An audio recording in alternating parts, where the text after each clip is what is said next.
Loading.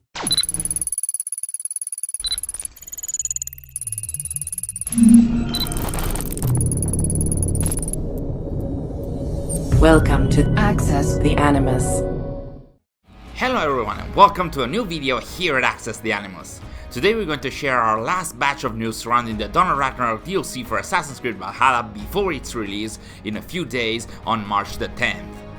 In the video we're going to share some basic news about the DLC, where to start it, its presumed size and its related game additions, before we move on to discuss the new Odin Powers, the Valkyrie Arena and the new skills and abilities through the use of some new footage coming from several different sources.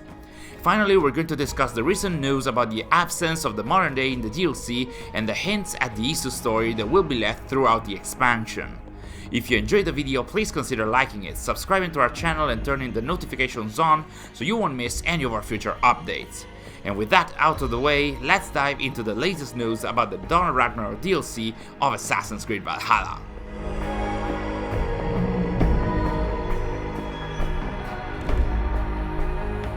So let's start with some basic news about the DLC. Dawn of Ragnarok should be the piece of content that kicks off year 2 of the support for Valhalla, although that's 4 months after the start of the second year. But anyway, in a recent interview with GameSpot, game director Georgi Popov stated that in year 2 players will see the return of festivals with new rewards, as we have already seen with the Yule Festival, and they can also expect some more free content as well as an upcoming game mode. As for what concerns Dawn of Ragnarok itself, we already know where the DLC will start, or rather where we're going to access Svartalfheim from, and apparently it's not going to be Valka's hut, as it happened for the other mythical worlds, but it's a new building introduced with the new update 1.5.0 that you can find in the outskirts of the settlement. According to the PlayStation-sized Twitter account, who has been pretty spot on with its rumors recently, the DLC will have a size of 15GB on PS5, and considering that the size of the PS5 Valhalla content and updates is usually half or 1/3 of the size for the same content on the Xbox consoles and 1/3 to 1/5 of the size of the same content on PC, on a very rough basis we can expect the DLC to be sized around 30 to 50GB on Xbox consoles and around 40 to 60GB on PC. As you might have heard, there have been some announcements about 2 new editions for Assassin's Creed Valhalla that include Dawn of Ragnarok. The first one is the Ragnarok edition, which only contains the base game and Dawn of Ragnarok, without the Year 1 Season Pass, no DLC, no unlockable content, and it's seemingly already discounted. I really don't know what's happening with these pre-release discounts, that's just beyond me, it feels like mockery. Well, the second one is called Complete Edition, and it contains the game, the Year 1 Season Pass, including the Year 1 DLCs, the Ultimate Pack, etc. Now, the name Complete Edition hints at Dawn of Ragnarok being the final expansion for Valhalla's life cycle, which would match the rumors of another DLC being turned into the upcoming Assassin's Creed Rift project, which in turn would mean that the remainder of the year for Valhalla should be dedicated to free content and updates. Delving into the actual content for Dawn of Ragnarok, we can discuss some more news based on a number of articles, some new footage that YourRaptor has shared recently on his channels, of course you can find the links in the video description, and through the videos of some of the abilities and skills that are already available. And we start with some information and visuals on the new Odin Powers that will be made available in the DLC. The first of them will be called Power of the Raven, and as we showed you already, it will turn Odin into a white raven, letting players explore the skies, but only until they have enough Hugr energy at their disposal, and its upgrade will also allow them to assassinate enemies while flying. The power of Muspelheim will disguise Odin as a Muspel, which will allow for, using Ubisoft words, social stealth opportunities amidst the Muspel enemies, and also immunity to fire damage, magma and lava, and apparently explosions too. Then we have the icy counterpart of that, called Power of Jotunheim, which will turn Odin into a Jotun, or at least a character that other Jotnar will recognize as one of them, allowing players to walk amidst them incognito, unless they provoke them. And this power and its upgrades will also let players teleport to special targets or nodes by using bow and arrow, The description for this power also adds that dodging and rolling teleports players for short distances, which I'd imagine might feel a little annoying because you need to recalculate your distance from the enemies in order to find openings and strike, but we're going to have to see how it plays out in the game. Next we have the power of winter, which imbues Odin's weapons with ice, enabling them to freeze and shatter enemies, and as we have seen in the deep dive trailer, it apparently can also apply the ice effect on enemies, but apparently for some reason there's no power of summer with weapons that melt enemies. I don't know, I'm just spitballing here. And finally we have the power of rebirth, which we have already shown you in the past. It raises any defeated enemy for all the time that it stays active, and all these enemies will fight for Odin, which is, according to Ubisoft, especially effective if you can assassinate several enemies in quick succession, and can be used in the Valkyrie Arena fights as well. And speaking of the Valkyrie Arena, Your Raptor showcased a ton of details connected to it, ranging from some story aspects that come out of a dialogue with Kara, the Valkyrie that hosts the arena, to many gameplay information as to how the arena works. In terms of story, we now get to know that Kara was one of Odin's Valkyries, confirming the story introduced in the Mastery Challenge mode, where in the ISO era the Valkyries were some special female warriors working for Odin, and apparently they too, along with other characters, seem to know that Odin is trying to escape his destiny foretold by the calculations as shown in the Asgard arc of the main game. The dialogue also confirms that in lore, hopefully, of course it's not clear, but yes, Odin is described as Thor's father and Bor's son, as is the case in the Norse mythology, and Bor specifically was also mentioned in the Jotunheim arc. So story-wise, Kara is harvesting some fighters in preparation for the final battle in Ragnarok, but seemingly they don't seem to be courageous or strong enough, which is why Odin, full of himself as usual, as is the case in the Norse mythology of course, decides to use the arena to inspire these fighters through tales of his own victories. One of these stories, and this might actually be important, is about how Odin once defeated Surtur, the leader of the Muspels/North African Isu, which ties into what we shared in our last story-based video, with NPCs in Svartalfheim mentioning an Aesir defeating Surtur in the past, while another story is about the first encounter between Odin and the Muspels/North African Isu armies, where apparently Odin's army won that battle, and of course we can expect more stories like that. In terms of gameplay, Your Raptor did show that the Valkyrie Arena has a shop attached to it, which is going to be based on its own currency, which can in turn be obtained by playing the various challenges. So you can pick which story you want to tell / challenge you want to undertake, and you can also add the boast / challenge modifiers, or you can have Kara choose one story on her own and abide by the limitations and debuffs imposed by her.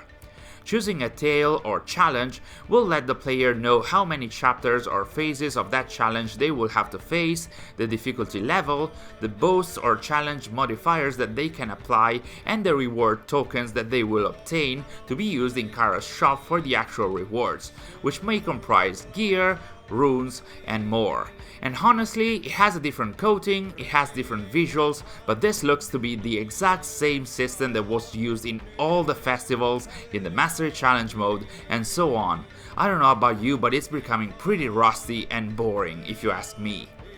Using different boasts and not always the same ones will keep or raise Kara's interest and thus raise the number of reward tokens that the player will get, meaning that if you repeat the same challenge, you will probably get less rewards. We also know that selecting a specific boast will also highlight the specific rewards that you might obtain based on it, and there seem to be some daily favorite boasts, so I'd imagine those might be tied to the online services and might indeed change every day, and these specific modifiers will provoke more interest in Kara and thus allow players to obtain more tokens.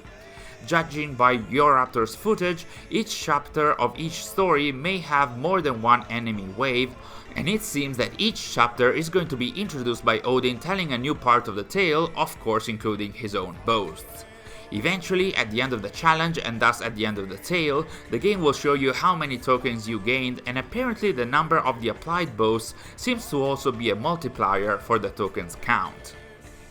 So as we know, the gear and weapons obtained in the DLC will be usable in the real world too, possibly going against the philosophy of the main game where, if I'm not mistaken, there is no item that you can bring back from the mythical worlds to the real one. But in this case, according to Ubisoft, it appears that along with the gear and weapons, if players bring the right gemstones to the right dwarf, they will also unlock new cosmetic features to be placed around Ravensthorpe.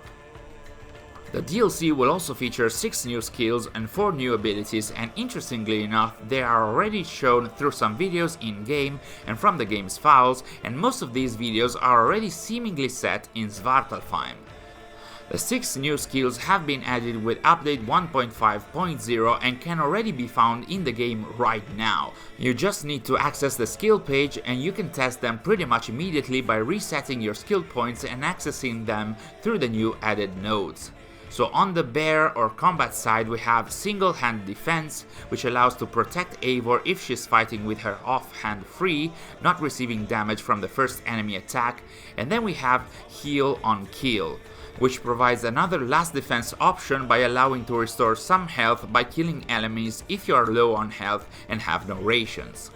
On the wolf or ranged side we have combat dive, which makes Eivor immune to damage while performing rolls, and cunning shot, which adds adrenaline for any alternate bow shot done with the right dorsal button with any kind of bow, which could be pretty useful especially during stealth sequences. And lastly, on the Raven/stealth side, we have single-hand versatility, which is another skill that prompts us not to use weapons on our offhand, as having it free within a few seconds of using an ability will allow us to use another ability from the opposite ability wheel with no adrenaline cost. So if we get to use a combat ability, for example, while not having any weapons in our offhand, we'll be able to use a bow ability at no additional adrenaline cost, which sounds pretty cool.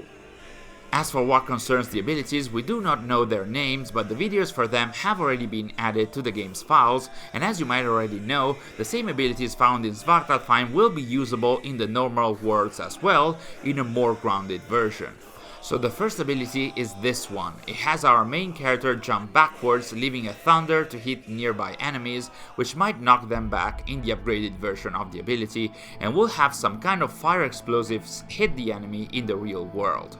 The second one allows our main character to deal several blows to an enemy along with a charged one at the end, which might leave them stunned, or with the